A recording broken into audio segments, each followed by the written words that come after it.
महाराज जी, आपके चरणों में कोटि कोटि प्रणाम। महाराज जी, वृंदावन परिक्रमा और गोवर्धन परिक्रमा के फल में क्या अंतर है? अंतर है, ये प्रिया प्रीतम की क्रीड़ा भूमि वृंदावन, ऐसे प्रिया प्रीतम की क्रीड़ा भूमि गिरिराज जी। उनकी तलहटी में भी तो श्यामा श्याम खेलते हैं। हाँ, उसमें कोई अंतर नहीं, चाहे वृंदावन की लगाओ, चाहे गिरिराज जी की लगाओ, चाहे बरसाने की लगाओ, सब प्रभु के ही हैं, प्रिया प्रीतम के ही घर है। अब ये कि जिनको शरीर में ज्यादा सामर्थ्य है वही गिरिराज जी की परिक्रमा लगा सकते हैं। 21 किलोमीटर पैदल जिनमें थोड़ा बल है, नहीं बल है तो 6 किलोमीटर बरसाने की लगा लो, और वृंदावन की है तो 12-14 किलोमीटर होगी। 12-14 किलोमीटर है, 12 किलोमीटर, हाँ ऐसे होगी। तो अच्छा, और भी ना कुछ लगा पाओ तो राधा वल्लभ जी बिहारी जी की 4 परिक्रमा कर लो मंदिर की, वही फल मिल जाएगा। सबके लिए भगवान ने बना। अब जैसे शरीर है तो उत्साह पूर्वक 21 किलोमीटर वाली पकड़ना चाहिए। ये थोड़ा थके, थोड़ा कष्ट आवे शरीर में, हमारे पाप नष्ट हो, भगवान की कृपा मिले, तो अगर हो सके तो एक बार तो जरूर लगानी चाहिए। हाँ, कोई कोई तो 3-3 परिक्रमा गिरिराज जी की रोज लगाते हैं। कोई संत भगवान ऐसे हैं 3 परिक्रमा रोज लगाते गिरिराज जी की, और कोई कोई तो मतलब ब्रज 84 कोस की भी परिक्रमा। तो अपने कम से कम जब ब्रज में आवे तो एक एक परिक्रमा चयन कर लें कि इस बार गिरिराज जी की, फिर कभी बरसाने की, कभी वृंदा। इससे पवित्र होता है। सब तीर्थों के अवगाहन से जो फल मिलता है ना, ब्रज भूमि में किसी भी जगह परिक्रमा लोटपोट हो जाए, उससे सब पाप नष्ट हो जाते हैं। अभी महाराज जी यदि आज्ञा होता, किसी ने एक बार, मैं परिक्रमा कर रहा था महाराज जी, मैंने दोनों परिक्रमा की हुई है, तो उन्होंने कहा कि गोवर्धन महाराज जी की परिक्रमा करोगे तो आपकी कोई इच्छा पूर्ति होती है, और वृंदावन जी की परिक्रमा करोगे तो आपको मोक्ष की प्राप्ति होती है। ऐसा कुछ नहीं, गिरिराज जी केवल इच्छाएं पूर्ति नहीं करते, गिरिराज जी भगवत प्राप्त कराने में पूर्ण सामर्थ्यशाली है। भगवत साक्षात्कार गिरिराज जी की तलहटी में कितने सिद्धों को होता है, और गिरिराज जी भगवत प्राप्ति कराने में इतने समर्थ है कि अभी कुछ दिन पहले गिरिराज जी की चर्चा की थी, जो रोज सत्संग सुनते हैं उन्होंने सुना होगा कि एक बाहर का कोई ब्राह्मण यहाँ मथुरा कर्जा लिए हुए था, तो वो कर्जा निपटाने के लिए आया। तो वो जब मथुरा से गिरिराज जी की तरफ चला तो एक सुंदर शिला गिरिराज जी की छोटी छोटी तो ऐसे उठाया, खेल में जेब में डाल लिया, और वो जा रहा था तो आगे एक भयानक राक्षस उनके सामने प्रकट हो गया और कहा, मैं बहुत भूखा हूं मैं, और उनके ऊपर आक्रमण करने, गर्ग संहिता में है, गर्ग संहिता में चले। तो उसको लगा क्या, तो ऐसे गिरिराज जी की शिला उठाई मार दी। जे ही गिरिराज जी की शिला का स्पर्श हुआ, वो चतुर्भुज भगवान हरि का रूप धारण कर लिया। तो उन ब्राह्मण ने कहा, महाराज ये कैसे हो गया, आप कौन हैं, आप तो अभी भयानक रूप में थे। तो उन्होंने कहा, मैं राक्षस योनि से इन गिरिराज जी के स्पर्श से हमारा उद्धार हुआ, गिरिराज जी से सीधे हरि रूप। तो हमारी मान्यता है, जो गिरिराज जी वही वृंदावन, वही बरसाना। हाँ, अब वृंदावन में आप इच्छा करोगे, कामना करोगे तो वृंदावन कल्पतरु आपकी कामना पूर्ति कर देगा। ऐसे गिरिराज जी में आप कामना करोगे तो कामना, अगर कामना नहीं करोगे तो भगवत प्राप्ति, सीधा फल भगवत प्राप्ति है। ऐसे ही हम भजन कर रहे हैं, कामना कर रहे हैं, तो कामना की पूर्ति होगी, भगवान थोड़ी मिल जाएंगे। और जब निष्काम भजन करेंगे तो भगवान की प्राप्ति है। मुख का जो उच्छिष्ट मिला है वो यही मिला है कि निरंतर भगवत स्मृति, हर क्षण वर्तमान प्रभु से जुड़ा होना। वर्तमान, हमें न भूत की चिंता है न भविष्य की, हमारा वर्तमान प्रभु से जुड़ा। हम राधा राधा राधा राधा हो गया हमारा काम। इसी देखी रूप नाम आधीना, जैसे नाम चलेगा निरंतर ना तो रूप छा जाएगा, और रूप छा गया तो बकाया क्या रहा, लीला में प्रवेश हो गया। नाम और रूप, ये जब दोनों, तो ये भगवान की लीला में प्रवेश पाने के लिए 2 पक्ष है, नाम और रूप, तभी धाम की जो लीला है वो प्रकाशित होती है। तो मूल है नाम। जैसे चद्दर का 4 कोना है, एक कोना पकड़ लो तो 3 कोना अपने आप समिट आएंगे, नाम रूप लीला धाम। तो नाम पकड़ लिया राधा राधा, तो नाम रूप को पकड़ के प्रकाशित करेगा, और रूपाशक्ति लीला में प्रवेश करा देगा, और जहाँ लीला हो रही वो धाम अपने आप प्रकाशित हो जाएगा। हम निरंतर नाम परायण रहें, और नाम के लिए सबसे खास बात महाप्रभु चैतन्य देव जी ने कही, तृणादपि सुनी चेन तरोरि सहिष्णुना अमानिना मान देन कीर्तनीया सदा हरि। यदि हम चराचर जगत को अपने स्वामी का रूप मानकर दैन्य भाव से अपने को तृण से भी नीच समझें और भगवान के द्वारा दिया हुआ प्रसाद मान करके हर प्रतिकूलता को आनंद पूर्वक सहें, तरूरी सहिष्णुता और दूसरों को मान देते हुए स्वयं अमानी रहें, तो भगवान के नाम स्मरण का प्रभाव निश्चित रूप प्रकाशित कर देगा, रूप निश्चित लीला में प्रवेश पहुंचा देगा। ये सब लीला सिद्ध महापुरुष हैं जिनकी आप सेवा और शरण में, ये सब लीला में पहुंचे हुए महापुरुष हैं, नित्य लीला में अभी विराजमान है वृंदावन में। भाई जी राधा बाबा पूज। महाराज जी, अपने विकारों पर काम कर रहा हूँ, बट कभी कभी लगता है क्यों मन को मारें, छोटा सा जीवन है, क्यों औरों की तरह हम भी करें। हाँ, तो नरक की व्यवस्था कर लें, मन को न मार करके मनमानी आचरण करके इस छोटे से जीवन में अनंत काल के लिए दुर्गति की व्यवस्था कर लें। ये बुद्धिमानी होगी क्या अपने लिए? अगर हम अपने मन को निर्विषय करके परमात्मा में स्थापित कर देते हैं इस छोटे से जीवन में, तो अनंत जन्मों की बिगड़ी हम बना लेते हैं। और अगर हम अपने मन को छूट देते हैं, मनमानी भोग भोगते हैं, तो फिर हमारी दुर्गति नहीं हो जाएगी। तो हमको अपने अनंत जन्मों को बनाने की फिक्र है या बिगाड़ने की हमको इसमें छूट देनी है? आप विवेकवान हैं, आप विचार करके देखिए। मना कष्टान इंद्रियाणी प्रकृति स्थानी कर सती। हमारे को जन्म मिला परमात्मा के स्थान में इनको लगाना है, मन और इंद्रियों को। तो हमें जीवन जीना है तो विषय भोगना है, विषय के बिना शरीर चल नहीं सकता। तो हमारे लिए भगवान ने धर्मयुक्त विषय बनाया है, नहीं बनाया?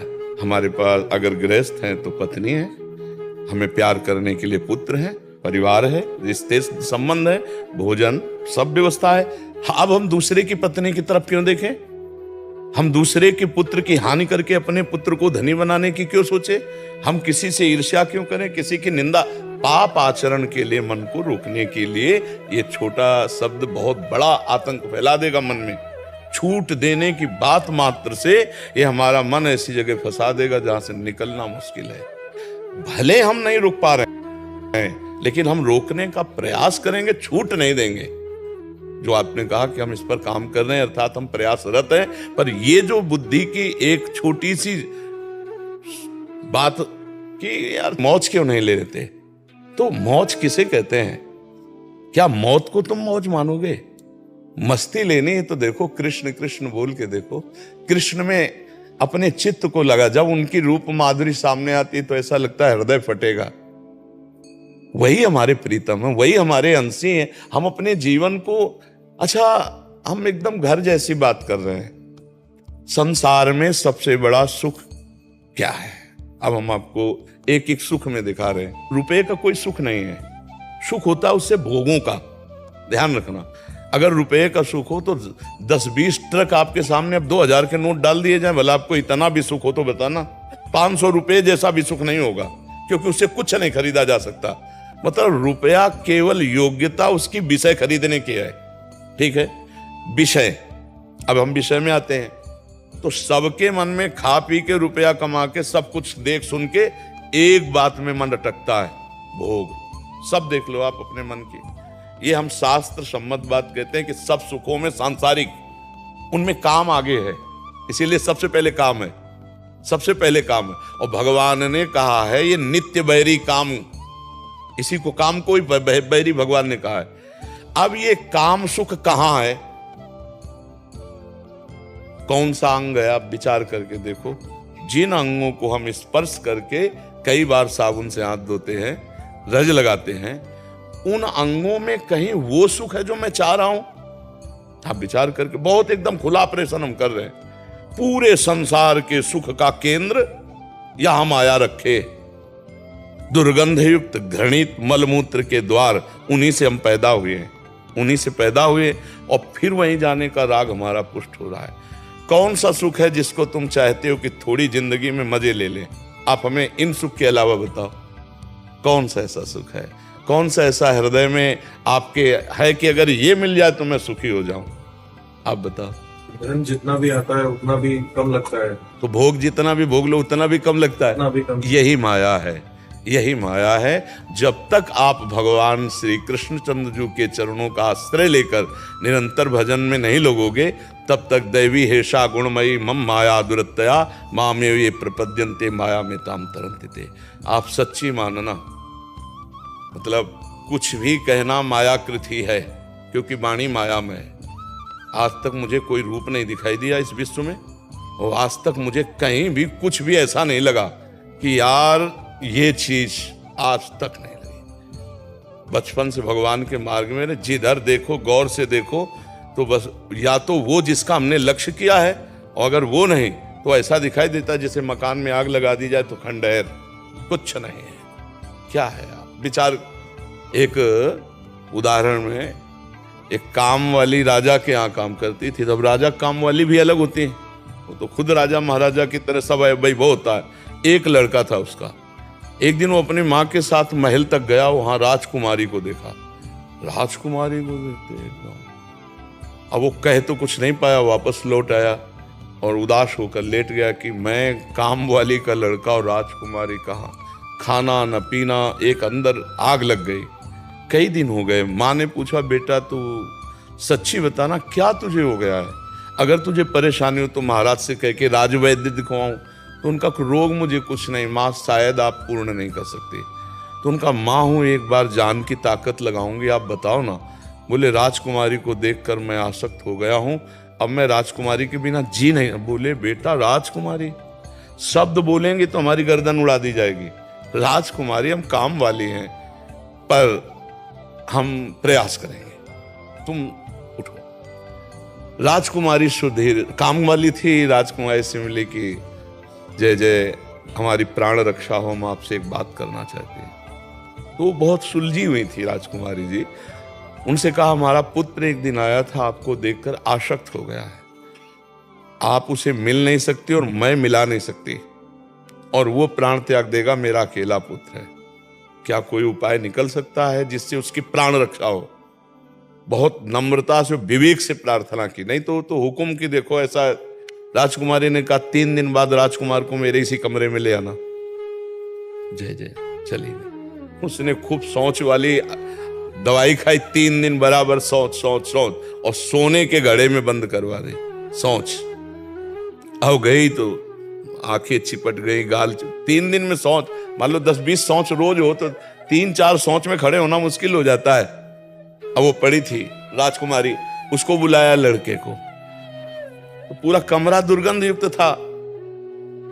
कहा, कहाँ राजकुमारी? बोले वो बिस्तर में पड़ी। राजकुमारी देखा, बोले वो सुंदरता कहाँ है? बोले सोने के घड़े में। घड़ा खोला तो बोले यही चमक रहा था, जो गाल चमक रहे थे ना, वो यही चमक रहा था। उसकी आसक्ति खत्म हुई, लेकर हमें नहीं चाहिए राजकुमारी। उसने विवेक से कहा, फिर औषधियों के द्वारा अपने को पुष्ट कर लिया। अच्छा, शरीर में सुंदरता किस बात की है? मलमूत्र की सुंदरता है, पांच भौतिक शरीर है। क्या हम सच्चिदानंद भगवान की प्राप्ति के लिए जो जन्म हुआ, इसको इसमें खो दें? यही बुद्धिमानी है? नहीं, ये बुद्धिमानी नहीं। हम बिना विषय के नहीं जी सकते, शरीर नहीं रह सकता। इसलिए धर्मयुक्त विषय का भोग भोगो, जो गृहस्थी में हो। खान पान आपकी एक भगवान ने व्यवस्था की है, उस व्यवस्था की सीमा में रहो। अगर सीमा के विपरीत तो फिर अशांति, कलह बहुत। कोई भी भगवान से विमुख होकर कभी सुख शांति को प्राप्त नहीं। इसलिए प्रभु कभी मन को छूट मत देना, धर्मयुक्त चलो। जो आप गृहस्थ में हो, जो आपको धर्मयुक्त भोग मिले, उनको भोगो भगवान का प्रसाद मानकर, और नाम जप करो। और जहां अधर्म की बात आवे वहां डर जाना, क्योंकि अधर्म कभी किसी को सुख शांति से नहीं रहने देता, वो उसका नाश ही कर देता है। हस्तिनापुर में कोई कमी नहीं थी, केवल अधर्म घुस गया, कौरवों के वंश का विनाश हो गया। नहीं हो गया, नहीं धर्म से रहते दोनों भाई, क्या परेशानी थी? वो इंद्रप्रस्थ के राजा, वो हस्तिनापुर के राजा, खूब आनंद। लेकिन वो कहा, सुई अग्रे न के सभा, तो काट के फेंकवा दिया भगवान ने।